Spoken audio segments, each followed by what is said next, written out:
Assalamualaikum warahmatullahi wabarakatuh.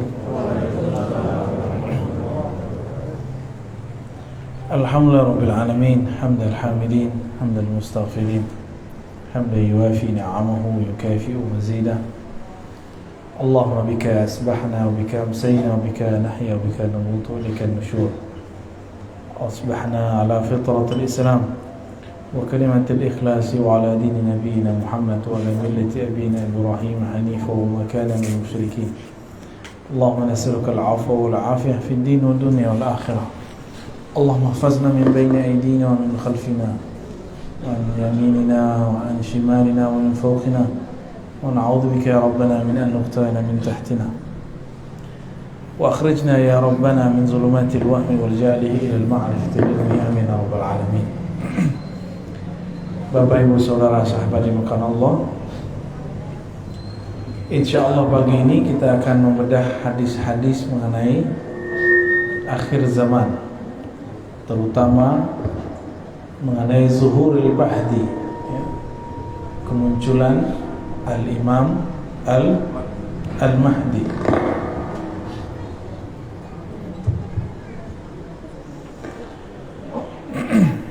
Al-Mahdi itu berarti orang yang diberi hidayah. Al-Mahdi berarti sosok yang dibimbing oleh Allah Subhanahu wa ta'ala, ya. Maka kalau disebut Al-Imam Al-Mahdi, maka maknanya imam yang di-guidance, yang dibimbing selalu oleh Allah Subhanahu wa ta'ala qalbunya. Karena dalam hadis dikatakan wa may yu'min billah yahdi qalbah. Ya, cukup Pak. Kalau mau benerin sebelum ngaji, ya.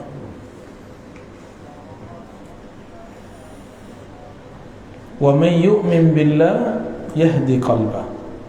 Siapa yang percaya kepada Allah, maka Allah akan bimbing kalbunya.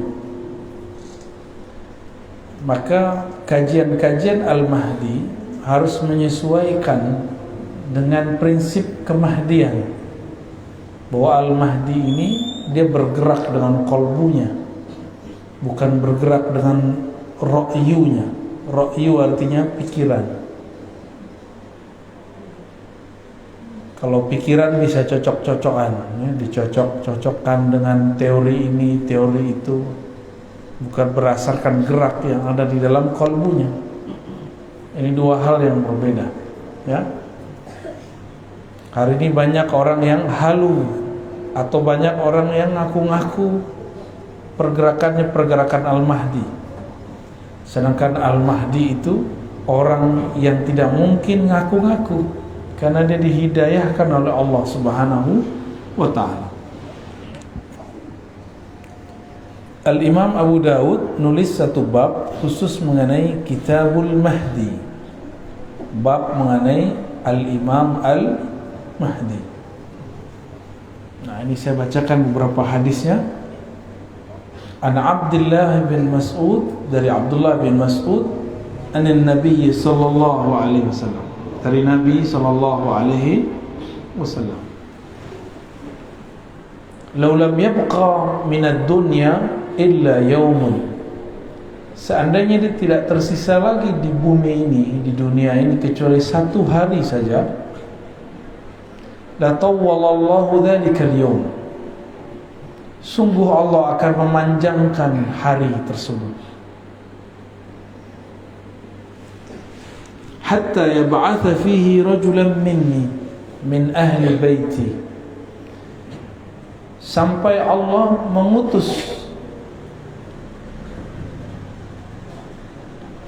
pada hari tersebut rajulan minni, seseorang laki-laki, minni, dariku. Dalam riwayat ini ditambahkan min ahli baiti, dari ahlu baitku. Apa arti ahlu bait? keluarga Rasulullah sallallahu alaihi wasallam. Ahlul bait itu yang inti. Jadi ada ahlul bait secara umum, istri-istri Nabi, begitu juga Bani Hashim. Tapi ada ahlul bait yang khas, anak-anak Rasulullah, mantu-mantunya dan cucu-cucunya. Maka dalam hal ini yang termasuk di dalamnya adalah Utsman, Ali. Terkhusus untuk Sayyidina Ali karena dari beliaulah bersambung nanti zuriat Rasulullah SAW dari jalur Fatimah. Ya, ini kekhususan bahwa Nabi tidak punya anak laki-laki, maka anaknya dari jalur perempuan. Sayyidina Ali punya anak Hasan Hussein, dan Nabi SAW sangat mencintai mereka. Jadi ahlul bait yang khas disebut Nabi siapa? Khadijah, Fatimah, Hasan, Hussein dan Ali. Ini yang disebut ahlul bait. Maka zuriat Sayyidina Hasan dan Hussein, mereka lah yang disebut dengan zurriyah, keturunan ahlul bait. Ini secara harfiah. Oleh karena itu, di akhir zaman yang tidak percaya dengan zuriat Nabi, bahwa masih ada zuriat Rasulullah SAW, dipastikan mereka adalah musuh-musuh daripada Al-Imam Al-Mahdi. Berarti mereka masuk kelompok yang disebut Khawarij. Kelompok apa namanya? Khawarij. Lalu disebutkan di sini ciri-cirinya. Yuwati ismu ismi. Yuwati bahasa Arabnya muwata'ah. Muwata'ah berarti muwafaqah, munasabah. Sama namanya dan namaku. Ini secara harfiah. Tapi kembali kepada bahasa Arab, yuwati ismuhu ismi wasmu abihi ismu abi. Ya, tapi di riwayat lain tanpa kalimat abi. Ini yang paling sahih. Isimnya sama dengan isimku. Dalam banyak kajian saya sudah menjelaskan bahwa isim yang kita terjemahkan nama ternyata kurang tepat. Karena kalau sekedar nama, sudah banyak zuriat Nabi bernama Muhammad, benar, atau Ahmad, atau Mahmud, dan nama ayahnya Abdullah, sudah banyak. Ternyata maksud daripada isimnya berkesesuaian dengan isimku. Itu maksudnya adalah isim dalam pemaknaan yang lebih luas. Ya. Apa arti ism? Al-ismu al-alamu was-sumu. Jadi ism itu maknanya tanda-tanda. Dan yang kedua, as-sumu, ketinggian ilmu. Jadi apapun tanda-tanda yang ada pada diri Rasulullah SAW, maka akan ada pada Al-Imam Al-Mahdi. Nah sekarang nih Mahdi palsu lagi nyocok-nyocokin tanda-tanda dia. Ya. Tapi mereka salah faham, dikira itu tanda-tanda fisik. Ya, karena di hadis berikutnya disebutkan Al-Mahdi itu minni, dari keturunanku, ya, dalam hadis Abu Daud nomor 4285, ajlal jabhah, jidatnya lebar. Yang jidatnya lebar mulai GR nih ya. Jidatnya sempit, wah kayaknya bukan saya nih. Ada orang datang jidatnya lebar ke saya, mau ngaku dia Imam Mahdi. Tapi langsung kita bilang, jidat lebar kayak kamu mau ngaku Mahdi, ya, ngacak dulu ya. Jidat lebar itu bukan berarti semua orang yang punya jidat lebar berarti ada bakat jadi Imam Mahdi, ya. Itu orang stres mungkin ya. Aqnal anf, hidungnya mancung sedikit agak bengkok, atau bengkoknya bagaimana.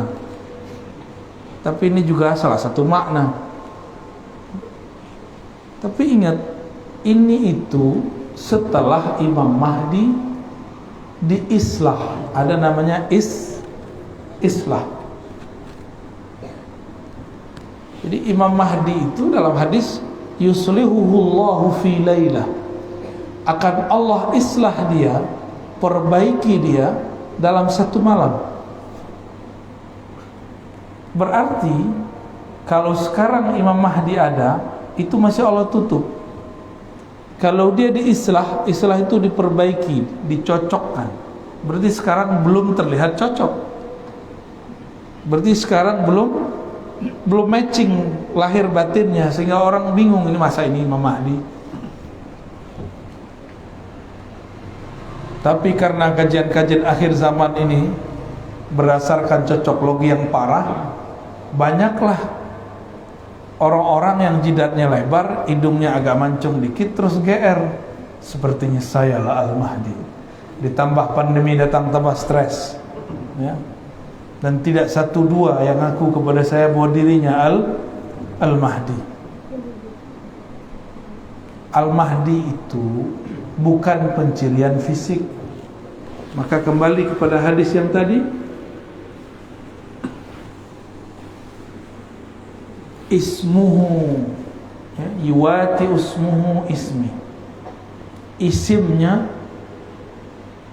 tanda-tanda hakikat dirinya, bukan tanda fisik.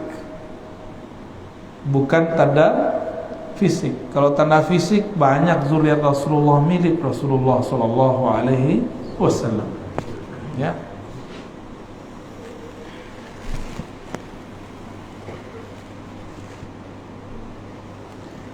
Lalu apalagi artinya as-sumu, ketinggian derajat. Ketinggian apa? Derajat atau ketinggian ilmu. Ketinggian apa? Ketinggian ilmu. Ilmunya Al-Mahdi tingginya bukan berarti karena hafalannya banyak, karena sekolahnya tinggi. Enggak. Nabi itu ummi, maka Al-Mahdi itu mirip-mirip ummi, tapi bukan berarti ummi dalam pengertian ahli sejarah.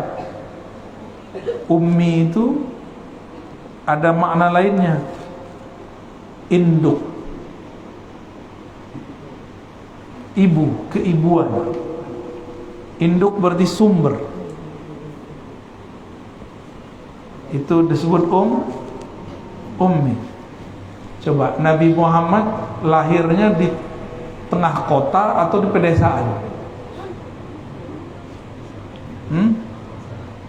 Mekah itu kota pedesa?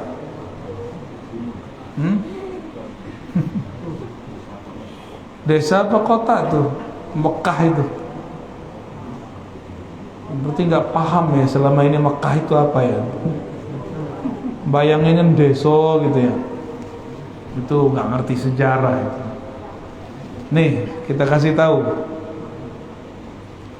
di tanah padang pasir yang dibutuhkan apa? Air. Maka di mana ada air itu menjadi pusat peradaban, jadi kota besar. Di padang pasir di Hijaz, di mana pusat air? Di Mekah. Berkah kaki Sayyidina Ismail, maka keluarlah air. Ada orang safar, mereka minta air. Ada yang tidak pindah-pindah, terjadilah perkawinan, terjadilah perdagangan, terjadilah turun-temurun terus dan sampai pada masa Sayyidina Muhammad sallallahu alaihi wasallam lahir beliau, itu Mekah sudah jadi kota besar, bukan kampung ya, bukan kampung, itu Ummul Qura. Disebut apa? Induknya semua desa-desa, itulah yang disebut kota. Kota besar itu, di mana ada air. Nah, itu pertama. Yang kedua, di mana ada tempat suci. Di Jazirah Arab tempat sucinya di mana? Ya di Ka'bah itu. Maka berkumpullah di situ dua hal yang hebat. Pertama air Zam-Zam, yang kedua itu tempat suci. Jadi itu kota besar, Pak, jangan dibayangin kota kecil. Karena ini kota besar, maka sulit untuk mengetahui siapakah sosok Nabi akhir zaman. Disitulah Allah keluarkan Nabi Muhammad sallallahu alaihi wasallam. Jadi Imam Al-Mahdi itu nanti keluarnya di mana? Di kota besar, bukan di Balikpapan atau di desa kecil. Kotanya ibu kota besar, sehingga orang nggak kira. Kota besarnya nggak tahu nih kota yang mana ya. Apakah di negeri kita atau negeri yang lain? Kan banyak kota besar, benar nggak? Banyak kota besar. Nah, kita tidak punya kewajiban mengetahui kota yang mana, tapi kewajiban kita mengetahui ciri-ciri rohaninya. Adapun ciri fisiknya setelah Allah islah dirinya, baru terlihat. Hidungnya mancung, ya, jidatnya lebar. Nah, itu nanti Pak ya, dioperasi dulu ya.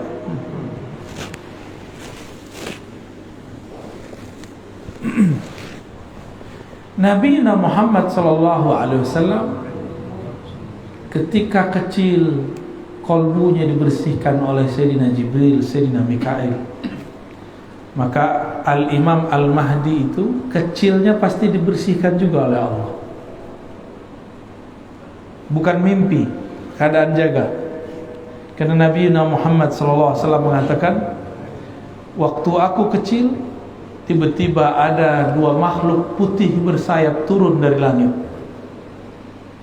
mengeluarkan isi jantungku, lalu membersihkan dua noda hitam di dalamnya. Itu pernah kejadian. Nah, Imam Mahdi pasti di waktu kecilnya mengalami hal yang sama, bukan mimpi. Kalau mimpi nggak masuk, mungkin dia cuma seorang wali, bisa jadi wali Allah, bisa jadi wali setan. Apalagi Nabi Muhammad SAW ketika beliau jalan ya, jalan di pohon mengucapin salam. Ini jidatnya lebar nih. Itu pohon mengucapin salam enggak? Kalau iya langsung dibilang orang kayaknya miring nih ya. Masa pohon mengucapin salam? Nabi Muhammad SAW melewati pepohonan, bebatuan, itu batu mengucapkan salam. Terbayang nggak? Lagi jalan tenang-tenang, tiba-tiba dengar suara batu.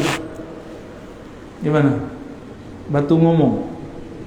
Kabur atau tetap di situ? Mana? Kabur ya? Ah, saya yakin yang sudah umur 50-60 aja penakut ya.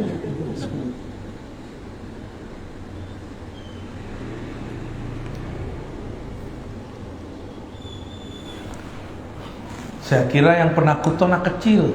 Ternyata orang gede lebih penakut dari anak kecil.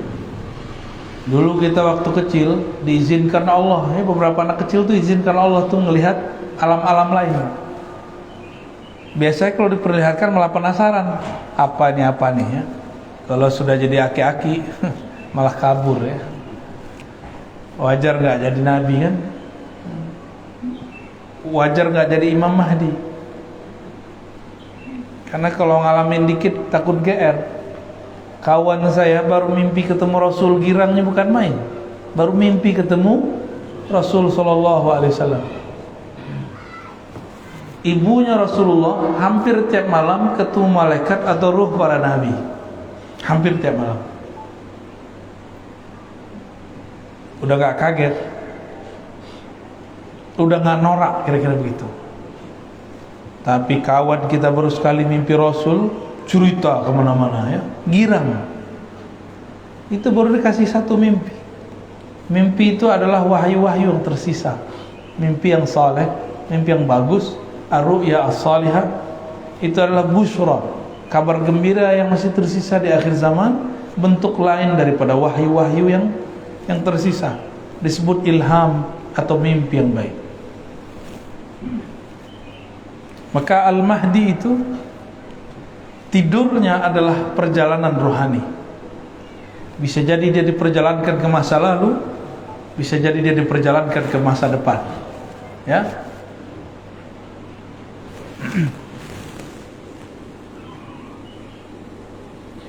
Lalu apa yang terjadi sebelum Al-Mahdi keluar? Hatta yab'atha fihi rajulan minni min ahli baiti wa ismuhu ismi wa ismu abi ismu abi yamla'u al-ardha qistan wa 'adla kama muli'at zulman wa jawra. Al-Mahdi itu tugasnya memenuhi bumi dengan keadilan, sebagaimana bumi sudah dipenuhi dengan kezaliman. Berarti ciri-ciri turunnya Al-Mahdi, bukan turunnya, khuruj, munculnya Al-Mahdi nanti, imam akhir zaman itu, kalau bumi sudah dipenuhi oleh ketidakadilan. Ini bukan tidak adil versi ahli politik ya. Tidak adil secara umum global, karena lafaznya bukan Indonesia, bukan Saudi, bukan Malaysia, bukan Singapura. Lafaznya al-ardu, bumi. Sebagaimana bumi dipenuhi dengan kezaliman, maka dia akan datang membawa keadilan. Maka hemat kami, tidak ada kezaliman yang lebih besar selama ini melainkan pandemi yang disebarluaskan. Ada nggak negara yang nggak kena pandemi? Lubang semut aja kena, Pak ya. Di awal-awal pandemi itu yang kenakan Depok, tapi ramenya sampai lubang semut, sampai komplek-komplek ditutup semua. Tiba-tiba orang jadi prokes-prokesan. Yang kena di Depok, yang rame orang Balikpapan, tutup semua, benar nggak? Hebatnya berita, ya, hebatnya orang bikin berita. Itu yang bikin ketawa-ketawa, Pak, kita ketakutan. Yang nyebarin virus itu ketawa-ketawa, kita ketakutan. Virusnya ada, cuma beritanya diada-adakan. Masa yang kena di mana, yang nutup kompleks di mana? Kita dimain-mainin semua, dan itu sudah tidak adil. Udah begitu ekonomi hancur, benar ya? Habis hancur, apalagi banyak toko-toko tutup.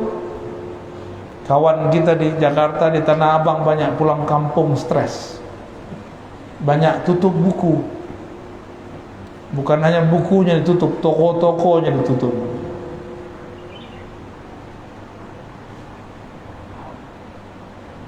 Ternyata Nabi sudah pernah mengabarkan dulu, di akhir zaman pasar-pasar di mana-mana tapi sepi. Maka sekarang depan komplek sudah ada toko-toko, udah kayak pasar, tapi sepi. Maksudnya apa? Orang nggak belanja lewat pasar.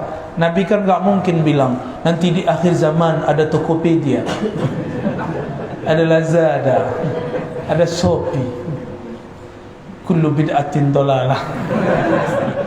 Nggak mungkin Nabi bicara dengan lafaz-lafaz begitu. Tapi Nabi kan diperjalankan ke masa depan, ke masa kita. Dan Nabi lihat orang-orang menggunakan handphone. Tapi kan gak mungkin Nabi bilang nanti ada benda kecil dipencet-pencet. Gak mungkin Nabi ngomong begitu ya. Nabi ngomong dengan bahasa para sahabat. Ini handphone canggih ya. Mau berangkat ke Jakarta tinggal pencet-pencet kan. Jadi zaman kita dulu masih kecil, waduh, masya Allah. Apa namanya dulu? Warung telkom apa? Wartel, bukan warteg ya. Wartel, ribet. Nelfon 5 menit, kenanya 50.000. Sekarang Bapak bisa telepon sepanjang-panjangnya, ya, secapek-capeknya, sampai doer bibirnya boleh, sampai habis tuh baterainya boleh, tapi nggak nyampe 50.000. Jadi ke depan fasilitas hidup tambah mudah, tapi karena manusia dimanjakan, maka perasaan dia susah sedikit terasa susah sekali. Kita ini terlalu manja, Pak. Dulu kita biasa kemana-mana jalan kaki, benar. Sekarang cuma 100 meter pakai mobil. Gaya bener ya. Cuma ke depan 500 meter udah pakai motor. Wajar kalau sudah banyak penyakit hari ini. Masih muda, penyakitnya sudah banyak ya. Ini juga zolim kepada badan. Itu bagian dari kezaliman ya. Salah satu ciri Al-Mahdi nanti, banyak anak-anak muda sudah sakit-sakit badannya, udah gak sehat karena pemalas, disebut kaum rebahan. Baru dengar ya? Udah muncul Pak istilah itu, kaum rebahan ya.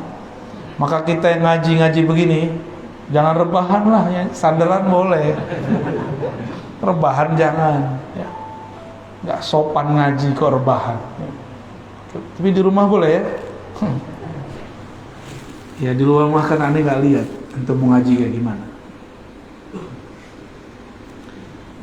Maka disebutkan seandainya hanya sisa 1 hari kiamat, maka di hari itu Allah panjangkan rasanya ribuan tahun. Ya ba'asu, Allah kirimlah. Nah ini bahasanya, ya ba'asullah rajulan, Allah utus.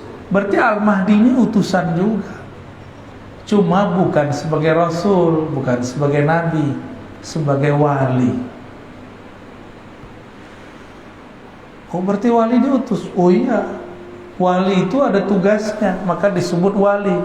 Wali kota aja ada tugasnya, masa waliullah gak ada tugasnya? Waliullah itu kerjanya bukan megang tasbih doang ya. Kalau megang tasbih doang mah ahli zikir biasa itu.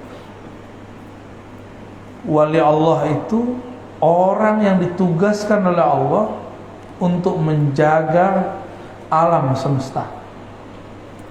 Maka ada wali Allah di gunung, ada wali Allah di sungai, ada wali Allah di laut, ada wali Allah di kutub utara, di kutub selatan, ada wali Allah jagain awan, ada wali Allah jagain batu bara tuh biar gak kebakar terus.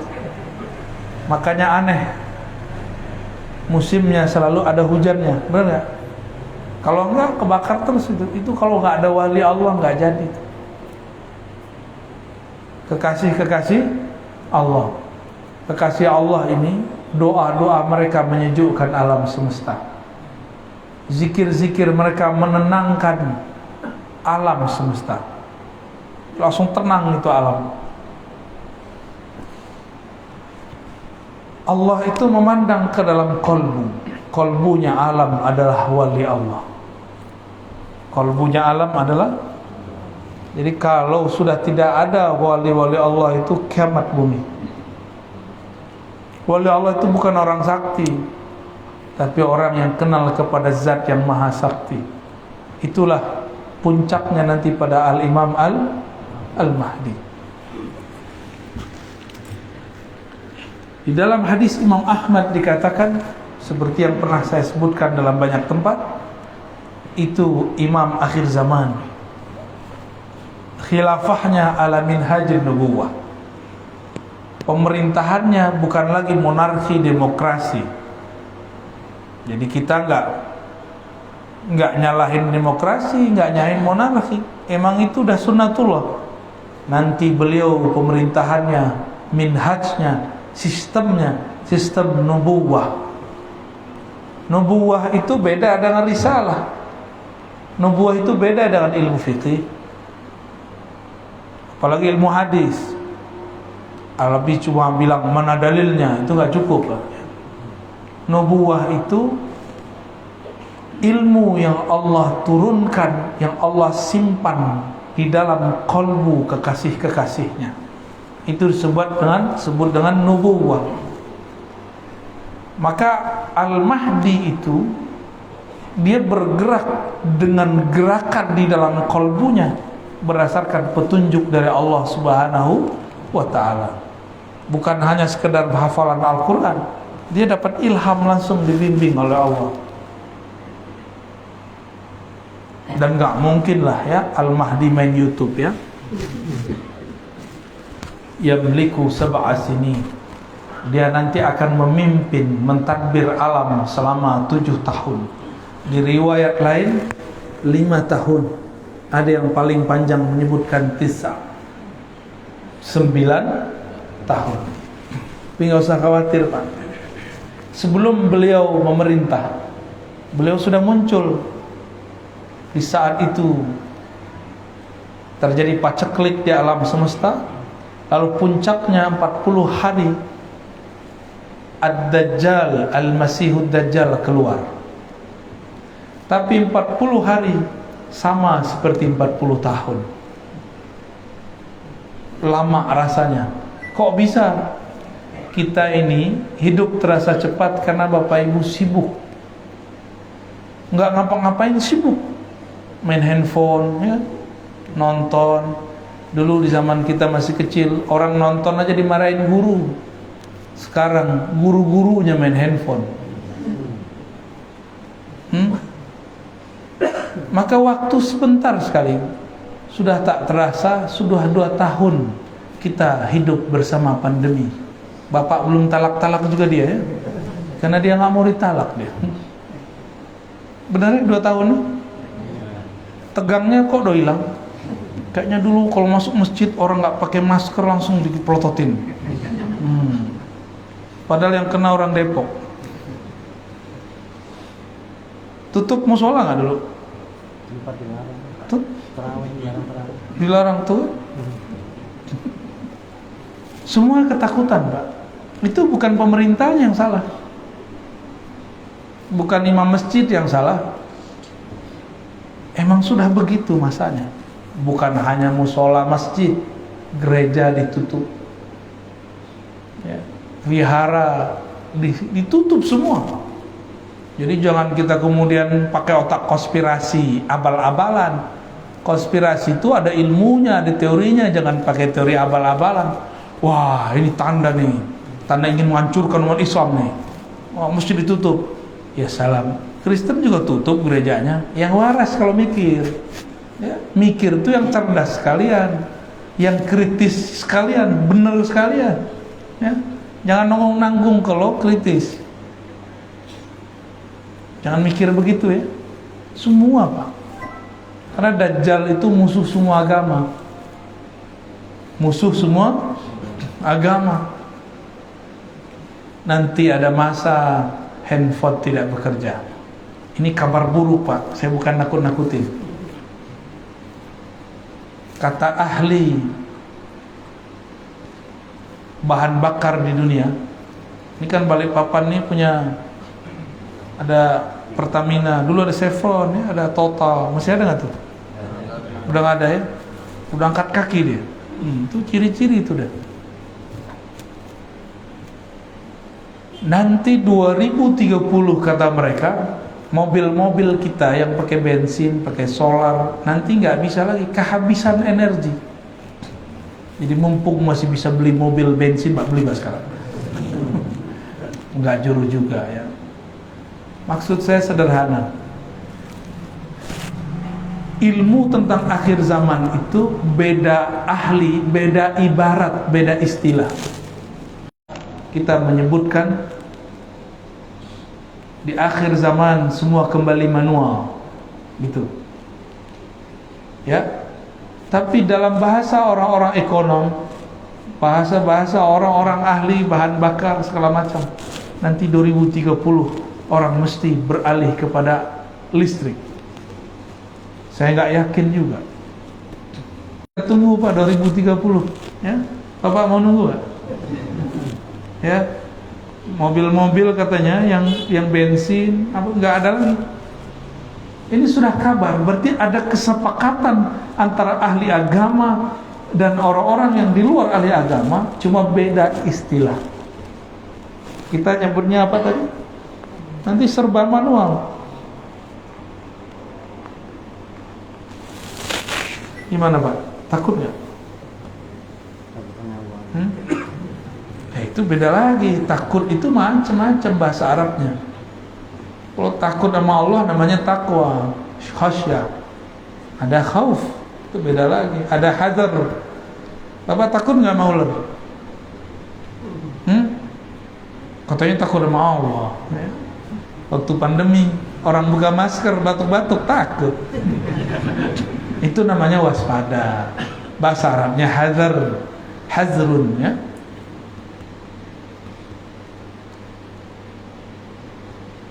Yang jomblo segera nikah lah. Yang amin dia mau kawin lagi Pak, ya.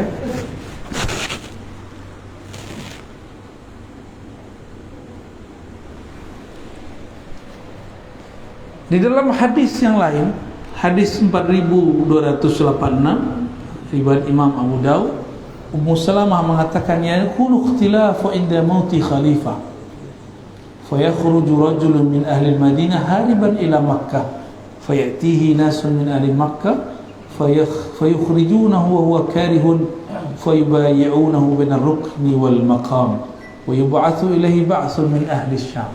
Nah, ini potongan aja saya baca. Tapi ini hadis tidak sampai derajat sahih, ya. Paling tinggi hasan. Nanti akan terjadi ikhtilaf ketika mati seorang pemimpin. Ini diperdebatkan, ini pemimpinnya di mana nih? Di Indonesia, di tanah Arab, atau di mana? Nah, ketika terjadi kematian seorang pemimpin, ikhtilaflah itu negara. Maka muncullah seseorang dari Madinah pergi ke Mekah, dipaksa oleh orang untuk memimpin umat. Bukan berarti dia orang Madinah, ya, tapi dia sedang berada di Madinah. Maka kawan saya dulu cocok logi. Kata dia, saya ketemu ada orang di Madinah lewat WA. Itu orang sepertinya sifat Rasulullah ada pada dirinya. Sepertinya dialah calon Imam Mahdi. Imam Mahdi kok pakai sepertinya, ya. Imam Mahdi nggak boleh cocok logi, ya. Ternyata hadis ini kita cek hadisnya dhaif. Maka kita ingin kasih tahu kepada kawan-kawan yang mencocokkan bahwa Al-Mahdi itu nanti dari Ahlul Madinah, ini belum tentu sahih. Karena hadis ini disebut hadisun dhaif, ya. Bisa jadi bukan dari Madinah. Yang pasti yang sahih adalah dari keturunan Rasulullah sallallahu alaihi wasallam. Oleh karena itu, ini hadisnya masih banyak Pak, tapi sudah syuruk, ya. Tugas kita sebagai umat yang berakidah Ahlus Sunnah wal Jamaah apa? Menghormati zuriat Rasulullah sallallahu alaihi wasallam. Karena Nabi mengatakan, Al-Mahdi pasti keturunanku, pasti keturunan aku. Maka saya berulang-ulang mengatakan, siapapun tidak hormat kepada zuriat Rasulullah, pasti itu musuhnya Al-Mahdi, ya. Sekarang udah ada belum kelompok begitu? Ustadz lagi udah ada belum? Nggak percaya dia ada Habib, nggak ngerti, bilang aja nggak ngerti, tapi kok malah menolak yang dia tidak mengerti. Kita juga nggak mengkultuskan Habib kok. Habib juga nggak senang dikultuskan kok. Coba tanya semua Habib yang benar ya, nggak senang dikultuskan. Karena si Habib tahu kualitas rohani dia. Sayyid, Syarif, Syarifah, dia mengerti bahwa dia orang biasa. Cuma di darahnya ada keistimewaan, itu aja bedanya. Kalau Al-Mahdi sudah darahnya mulia, ruhaninya adalah pilihan Allah Subhanahu wa ta'ala. Nah, ini baru penggalan beberapa hadis mengenai hadis Al-Imam Al-Mahdi. Kalau saya di Tangerang Selatan, di Jakarta bagian selatan, Pak, kita buat berjilid-jilid sampai 7 jilid itu tentang kajian hadis Imam Mahdi, ya. Silakan diikutin, ya. Di sana ada lebih seru lagi pembahasannya. Ini cuma beberapa aja, ya. Kita mengabarkan bahwa Yahudi menunggu juru selamat, Mesias. Nasrani menunggu Al-Masih. Islam juga sedang menunggu. Berarti 3 agama ini sepakat mengenai ada imam akhir zaman. Saya tanya agama lain, ternyata mereka mengatakan kami juga, cuma dengan istilah yang berbeda. Kita tanya orang Jawa, di sini orang Jawa kan, tadi yang baca doa kayaknya Jawa tuh ya. Sahih ya? Orang Jawa nyebutnya Ratu Adi. Apalagi? Satrio baja hitam. Satrio biningit.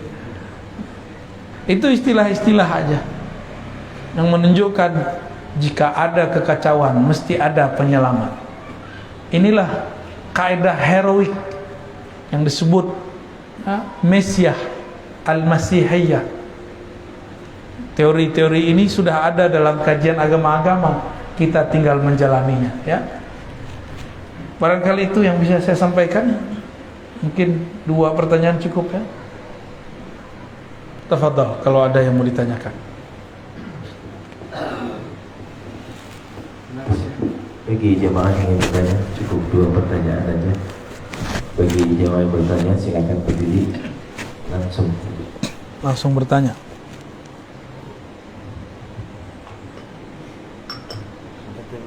Ini aja, air putih.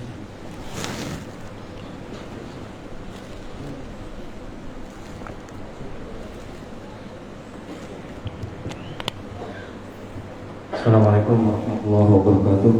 Assalamualaikum. Semoga Buya selalu mendapatkan kesehatan dan keafiatan. Amin ya. Mohon izin Buya bertanya. Yang pertama terkait tentang makna Al-Mahdi itu sendiri, ya Buya. Jadi apa yang dimaknai dari gelar Al-Mahdi itu?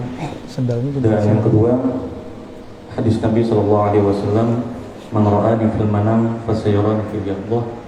Apa makna yaqdah itu sendiri? Terima kasih. Assalamualaikum warahmatullahi wabarakatuh. Baik. Nah, begini baru nanya nih, langsung nanya, nggak muter-muter ya. Ada yang nanya curhat dulu. Curcol namanya, curhat colongan. Ada juga yang numpang ceramah juga ada. Ya, syukuran, bagus pertanyaannya.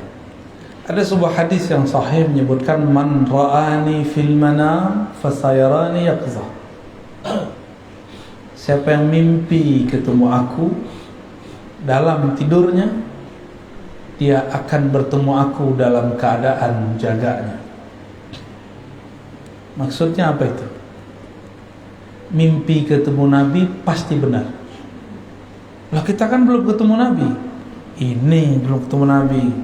Ruh kita kan ketemu Nabi sallallahu alaihi wasallam. Dulu kita pernah sama Nabi, Pak. Percaya nggak? Nggak ingat ya? Makanya antum pada diem semua nih, tanya percaya nggak? Nggak yakin, makanya nggak ketemu Rasulullah Sallallahu Alaihi Wasallam. Bengong aja. Sian ya. Kita ini pernah bersama Rasulullah SAW, cuma mungkin lapisan kesekian. Kenapa ada orang terlahir sebagai Habib, zuriat Sayyid? Dulu dia di alam sana, sebelum alam sini, dia mencintai sosok Ahmad Nur Muhammad. Dia senang lihat, cinta, mahabbah, maka lahir dia jadi Habib. Lupa kan? Habib aja nggak ingat, Pak. Karena nggak semua Habib itu wali. Nggak semua Sayyid itu wali. Wali Allah aja belum tentu ingat. Tapi wali Allah itu disebut nama Rasulullah SAW. Itu dia rindu kepada Rasulullah. Itu penciriannya. Kok bisa rindu, kan nggak pernah ketemu? Makanya Nabi mengatakan, di akhir zaman akan muncul saudara-saudaraku. Itu saudara di alam sebelumnya. Ya, Nabi menyebut kita ikhwani. Kalau benar nih ikhwani. Ikhwan artinya apa ikhwan? Saudara. Saudara kenal nggak sama saudaranya? Ya kenal. Masa nggak kenal? Ya. Apabila kesadaran itu muncul di alam bawah sadar bernama mimpi, maka suatu saat dia akan melihat dalam keadaan jaga. Dilihat orang, dia sedang jaga. Dilihat orang, dia cuma merem atau melihat ke satu arah. Tapi yang terlihat dalam dirinya, dia sedang bertemu Rasulullah SAW. Gak usah jauh-jauh ya. Bapak ini belajar silat aja, bukan silat lidah Pak ya. Belajar silat. Itu bisa lihat gerakan yang gak kelihatan sama orang biasa, benar gak? Orang bersilat. Belajar ilmu kebatinan bisa merasakan yang tidak terasa oleh orang biasa. Belajar tarekat zikir bisa merasakan getaran zikir yang tidak dirasakan orang biasa. Yang harusnya dirasakan kalau kita lagi tidak sadar. Tapi kalau dilatih, nanti akan terasa. Seharusnya lagi mimpi, sekarang terasanya lagi jaga. Saya mau tanya, Rasulullah itu sekarang dengan ruhnya atau dengan jasadnya? Ruhnya. Makanya dimaksud siapa yang melihatku dalam mimpi, nanti ruhnya akan melihatku dalam keadaan dia sedang jaga. Jaga yaqzah itu artinya kesadaran, kesadaran ruhani tingkat tinggi. Nanti akan sampai kalau ada orang-orang yang sudah cinta Rasulullah SAW. Maka belajar, kita ini lagi belajar mencintai Rasulullah SAW. Kita bermaulid itu belajar cintai Nabi. Maka katakan kepada orang anti maulid, kami sedang belajar mencintai Nabi Muhammad SAW. Mereka bilang enggak begitu caranya. Tapi dengan apa? Mereka buat pengajian, kajian yang disebut kajian sunnah. Ya sama aja ya, kan kita juga menyebut sunnah, cuma beda-beda istilah aja. Kok dia disebut sunnah, kita nggak disebut sunnah? Kan sama-sama baca hadis Nabi Sallallahu Alaihi Wasallam. Bapak Ibu sahabat yang Allah, itulah lebih kurang maknanya. Siapa yang mimpi ketemu aku, melihat di alam bawah sadarnya, berarti dia akan melihat aku dalam keadaan sadar. Orang ahli psikologi paham, mimpi itu adalah memori terdalam. Berarti pemahamannya sudah masuk ke dalam alam bawah sadarnya. Bapak ini kan lagi sadar nih. Ini lagi sadar namanya. Sadar itu otaknya cuma 10%, Pak. Tapi alam bawah sadar 45 tambah 45 90 sama 100 sama 10. Berarti masih ada 90 lagi bagian otak kita yang bisa menyimpan memori tentang Rasulullah Sallallahu Alaihi Wasallam. Kalau sudah terbawa mimpi, nunggu ketemu jaga. Ya, saya jamin. Tapi harus berguru biar tidak halu, ya. Biar nggak ngayal-ngayal.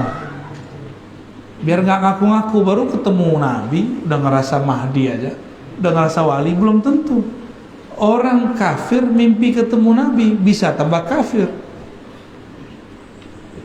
bisa tambah kafir. Maka ketemu Rasulullah belum tentu tanda baik. Abu Lahab ketemu Nabi nggak? Bukan mimpi, jaga. Mukmin atau kafir? Kafir. Abu Jahal ketemu, mukmin atau kafir? Abdullah bin Ubay ketemu, munafik atau mukmin? Munafik. Jadi tidak semua orang semasa dengan zaman Rasul SAW itu benar, ya. Maka nggak usah berkata, ngomong gini, coba kalau saya hidup di zaman sahabat, coba kalau saya hidup di zaman Nabi, saya yakin bapak ibu stres, kan nggak bisa punya handphone, nggak bisa main Facebook, nggak bisa YouTubean, nggak bisa ngaji lagi rebahan, nggak bisa makan. Dulu susah pak bener makan. Dulu bentar-bentar kawin, bentar-bentar perang. Ada orang mau menyentuh istrinya malam ini, nggak jadi. Tiba-tiba ada seruan perang, nggak jadi nyentuh istrinya. Ada yang sudah menyentuh istrinya belum sempat mandi, langsung ada pengumuman perang langsung. Ini sekarang cuma perang mulut doang sama bini ya. Perang mulut buat tetangga ya, salah. Kurang kerjaan ya. Terakhir, ada lagi pertanyaan? Cukup? Silakan dipilih tuh di belakang ada perempuan.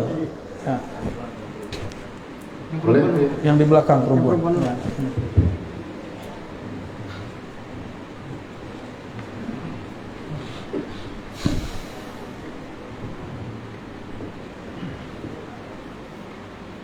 Assalamualaikum warahmatullahi wabarakatuh. Waalaikumsalam warahmatullahi wabarakatuh. Maaf Tuan Guru Buya, semoga kita dalam rahmat Allah Subhanahu wa taala. Amin. Maaf, saya bertanya di luar tema. Silakan. Pertama, apakah tujuan Allah mengadakan kita di alam kenyataan ini? Yang kedua, tadi malam saya mendengar Tuan Guru menyampaikan sifat 20.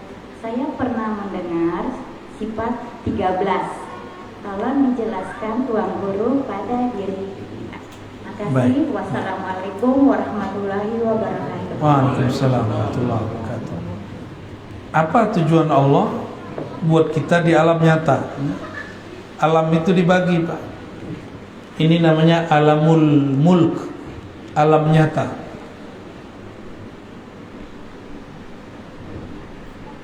Di samping kita ada alam lain, namanya alam malakut, alam malaikat. Di atasnya lagi ada satu alam namanya jabarut, alam kerajaan ma'rifat, para nabi, para wali. Jadi lebih tinggi nabi wali daripada malaikat secara alam.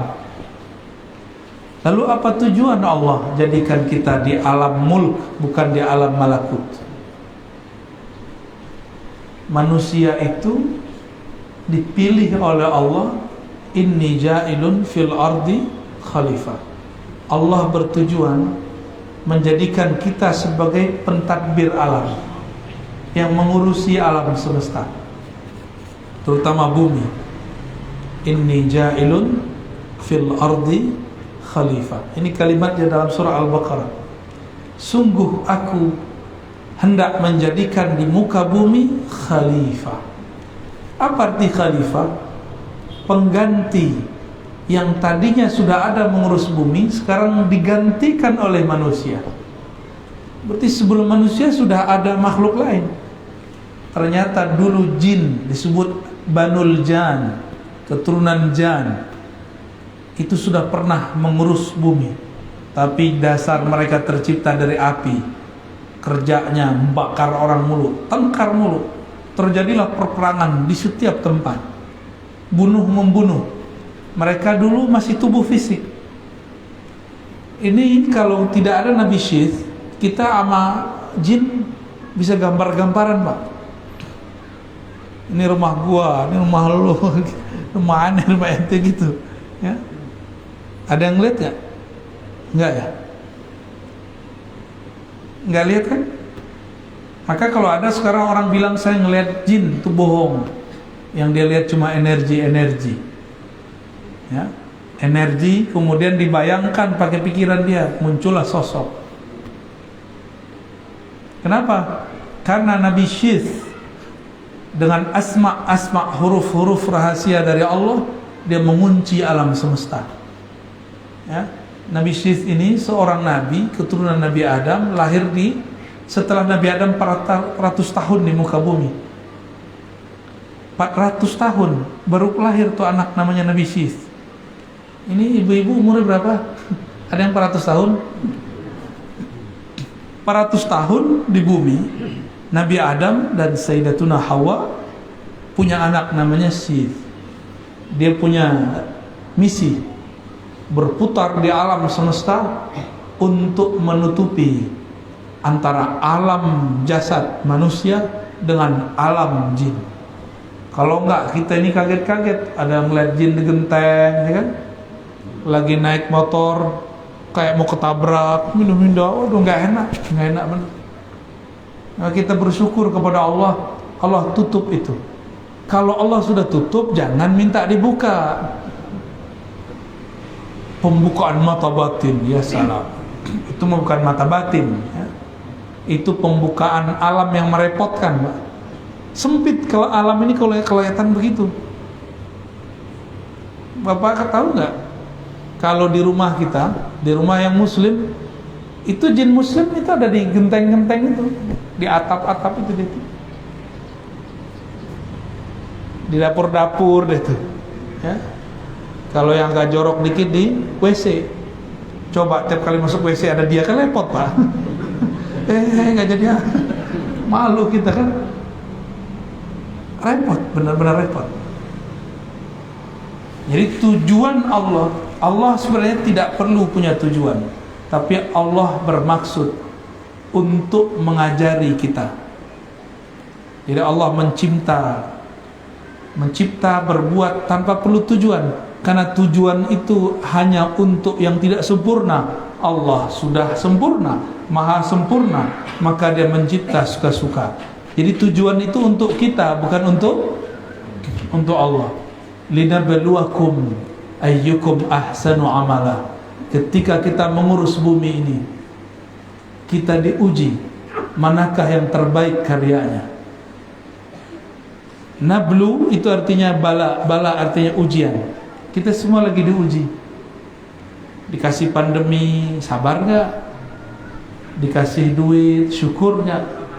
Dikasih sehat, maukah beramal? Dikasih sakit, apakah dia kemudian muhasabah, ya? Malam tadi saya mau menyebut sifat 20. Apa bedanya dengan sifat 13? Ya sama. Sifat 20 itu dibagi sifat nafsiyah, yaitu wajibul wujud, al-wujud. Lalu salbiyah. Lalu ada ma'ani. Nah, digabung semuanya jadi 13. Ma'ani ada 7. Ya, sama basar sampai akhir kalam. Itu sifat ma'ani. Jika Allah berkalam, maka sifatnya kalam, namanya mutakallim. Allah mendengar dengan samanya, dengan sifat samanya. Saat Allah mendengar, namanya samia, kaunuhu sami'an. Jadi itu cuma pelengkap penjelas daripada rukun sifat 13, ya. Itu sama, jadi tidak jauh berbeda. Dan uniknya, Imam Tahawi di Mesir, Imam Ash'ari di Baghdad, Imam Maturidi di Samarkand, ajaran mereka sama. Cuma waktu itu istilah 13-20 belum dipakai, tapi mereka sama-sama menyebutkan jumlah nama sifat yang sama, ya. Inilah kita beruntungnya jika kita berakidah dengan akidah ahlus sunnah. Begitu Bu ya. Semoga bermanfaat. Setelah ini kami ada jalan lagi. Mohon izin, kita tidak usah salam-salaman seperti biasa. Saya mohon pamit. Assalamualaikum warahmatullahi wabarakatuh. Sallallahu